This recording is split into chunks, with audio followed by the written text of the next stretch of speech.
ئەگەر بەتەنها دادگا نیشتیمانیەکان دادگایی ئەندامانی داعشکن غەدرێکی زۆر گەورەمان کردووە لە ئێزیدیەکان. بەڕێزان ئێستا دادگاکانی عێراق دادگای داعشەکان بەچی بە مادەی 2 تیرۆر لە کاتێکە ئەمە جینۆسایدە، ئەمە تاوانی دژە مرۆڤایەتیە، ئەمە تاوانی جەنگە. تاوانی جینۆسایدە لەبەرەوەی بەرامبەر بە پێکهاتەی ئێزیدی کراوە، لەبەر ئەوەی ئێزیدیە غەیرە دینە لەژێر ناوی تەکفیر و جیهادا بەرامبەریان کراوە. ئەوە نییە بڵێ ئەمە تاوانێکی فەردیە یاخود تاوانێکی حتا تاوانێک نییە کە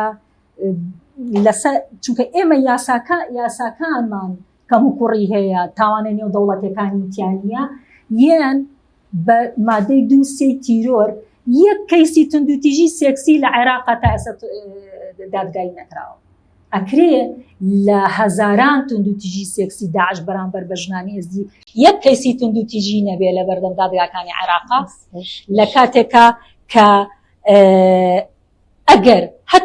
ئەگەر بە اختصابیش بێ پێی یاسای سزادانی عێراقیش دادگایی بکرن هێشتا دادپەروەری بەدی نەهاتووە، چونکە پێناسەیەکی زۆر تەقلیدی هەیە لە یاسای سزادانی عێراقیە کە پێناسەی اختصابەکە بە شێوە تەقلیدیەکەی، بەڵام لە دادگای نێودەوڵەتی زۆر بەرفراوانی کردووە.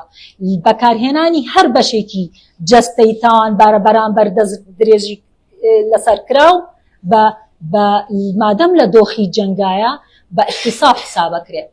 بەڵام لە یاسای سزادانی عێراقی ئەگەر سزاکەشی سێدارەدان بێ، بەڵام هێشتا ژنێکی ئەزیدی هەز بە دادپەروەری ناکا کاتێک کە لەسەر تاوانەکەی خۆی بەرامبەری کراوە سزا نەدرێ